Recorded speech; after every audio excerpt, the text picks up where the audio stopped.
Hello, students. This is the third class for your science lecture, and we were studying the chapter crop production and management. In the last turn, we were studying the topic protection of the crop. We know that crops are eaten and damaged by the pests or rodents and insects, and hence these microorganisms and pests should be eliminated by using some or the other method. So their elimination can be done either by a chemical control or by a biological control. Now we will start with the topic chemical control. So first one is chemical control.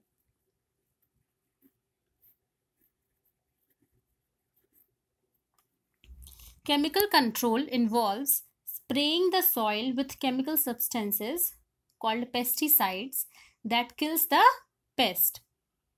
Insecticides, fungicide and rodenticides are types of pesticides. So now we'll define all these three. What is insecticides? So insecticides are used to destroy the insect.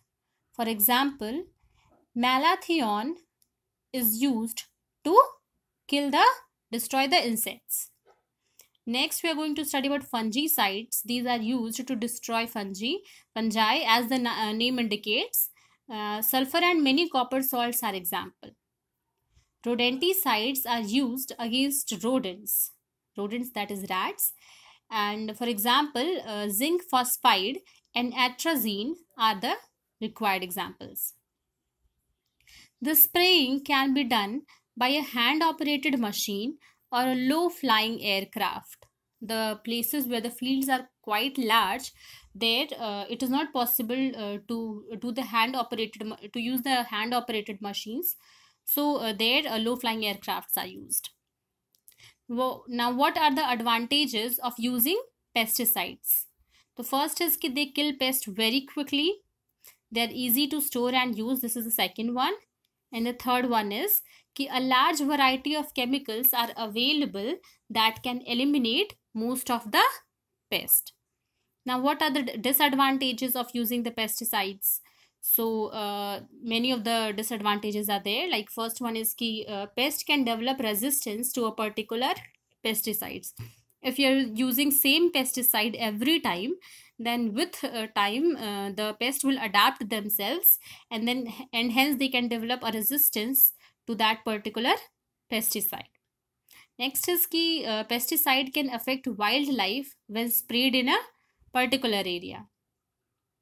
This can also seep into the soil and drain into the rivers and lakes, causing water pollution. The most the most adverse effect for the using of pesticide disadvantage is that they can enter the food chain and build up from one feeding level to the next, and thus causing harm to each of the at each stage of the food chain. Since pesticides are toxic, so they can affect the health of humans. They can enter our bodies through fruits and vegetables, whatever is being grown in that field. And so therefore the food and vegetables should be washed thoroughly before being consumed. Next, we are going to study about biological control.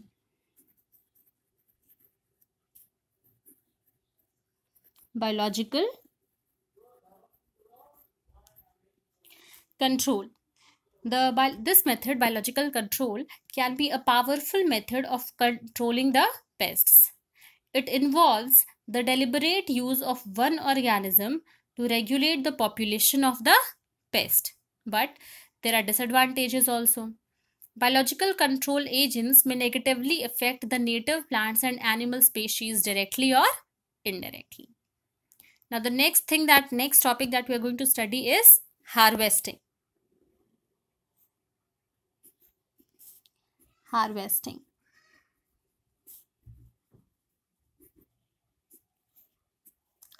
Harvesting implies to the cutting and gathering of the mature crop from the fields.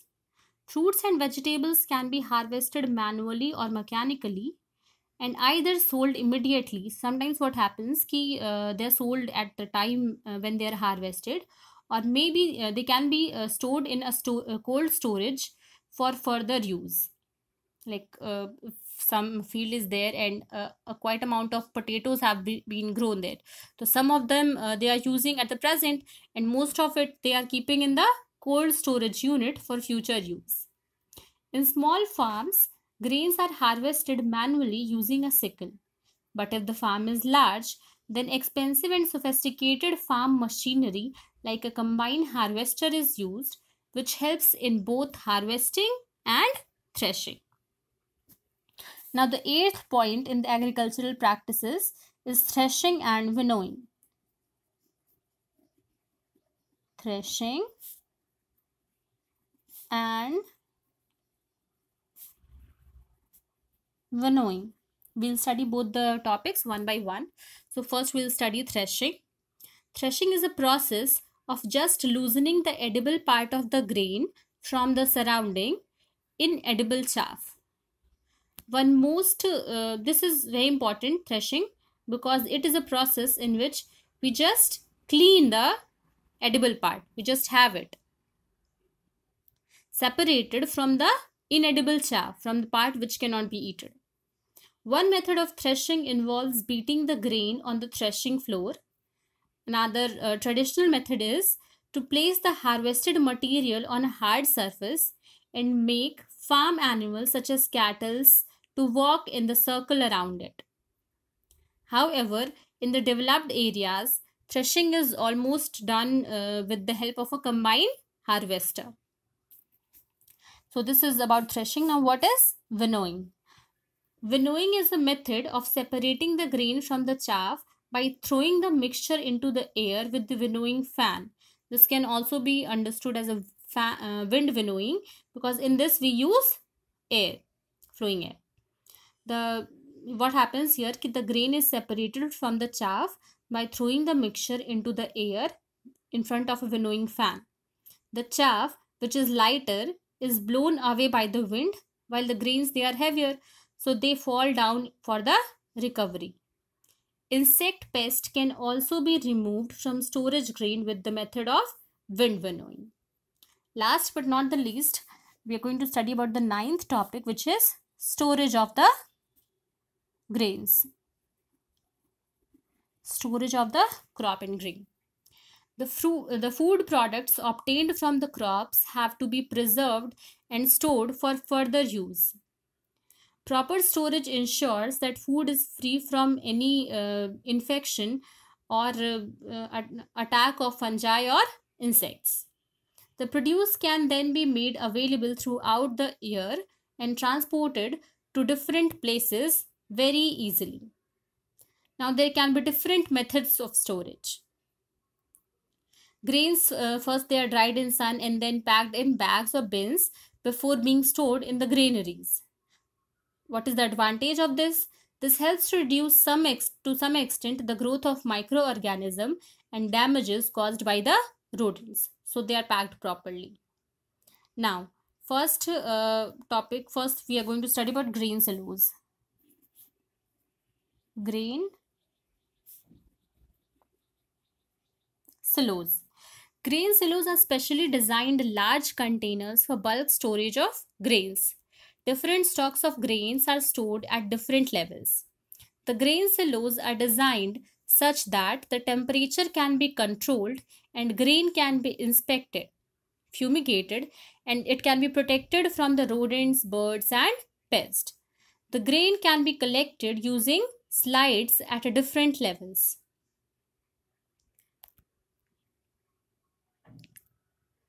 Sometimes what can happen, say if there is a shortage of rain in a particular year, then in that season the grains, there will be a shortage of the grain.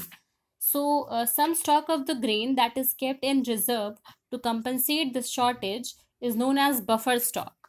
What it is? Buffer stock. In case when we have less amount of grain, then we have kept some reserve for this condition, and this reserve amount of grain which we will use to compensate in this shortage, this is known as buffer stock. So these are the practices, these are the steps involved in the agricultural practices. From 1 to 9 we have studied them. I hope that you have understood them properly. Now last but not the least part of the agriculture, we have studied animal husbandry.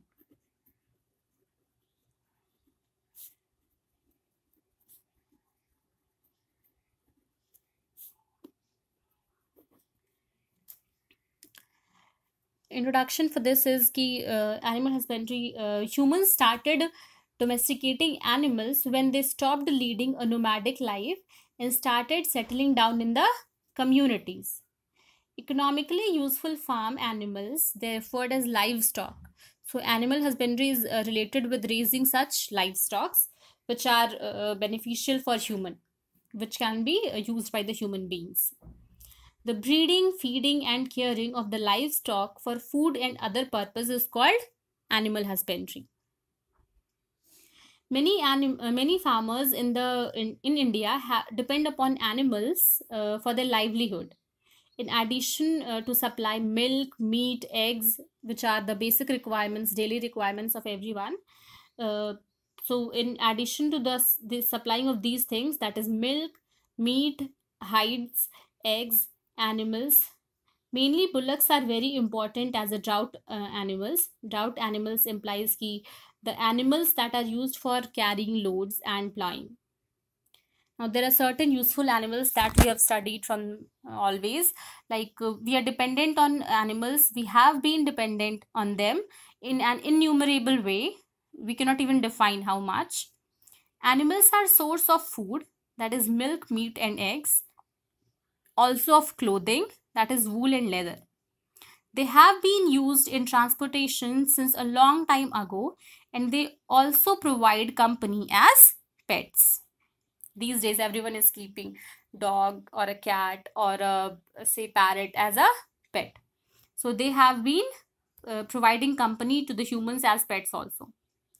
Animal products are obtained by different methods such as dairy farming, livestock farming, sericulture. Sericulture implies to raising of silkworms, pisciculture, that is raising of fish.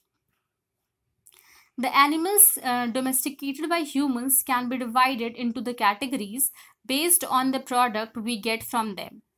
The first category is dairy animals. First one is dairy animals.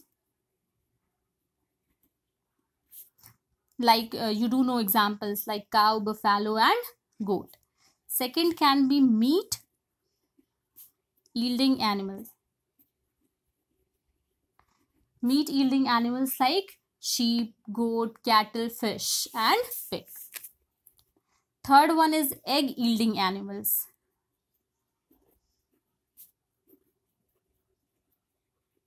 Egg yielding animals like hens, ducks, and so on. Fourth is wool.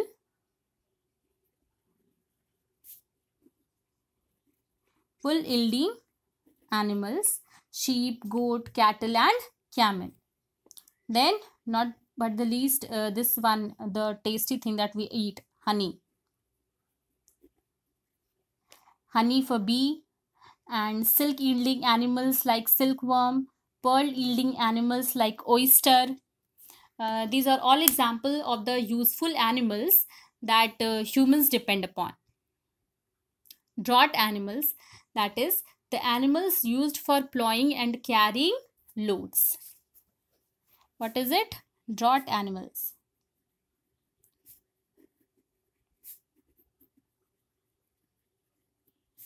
So draught animals or animals, these are the animals used for farm work or maybe for carrying loads. Like these include mule, donkey, horse, buffalo, and camel.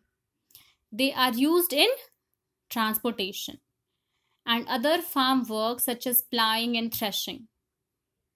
These need a proper care.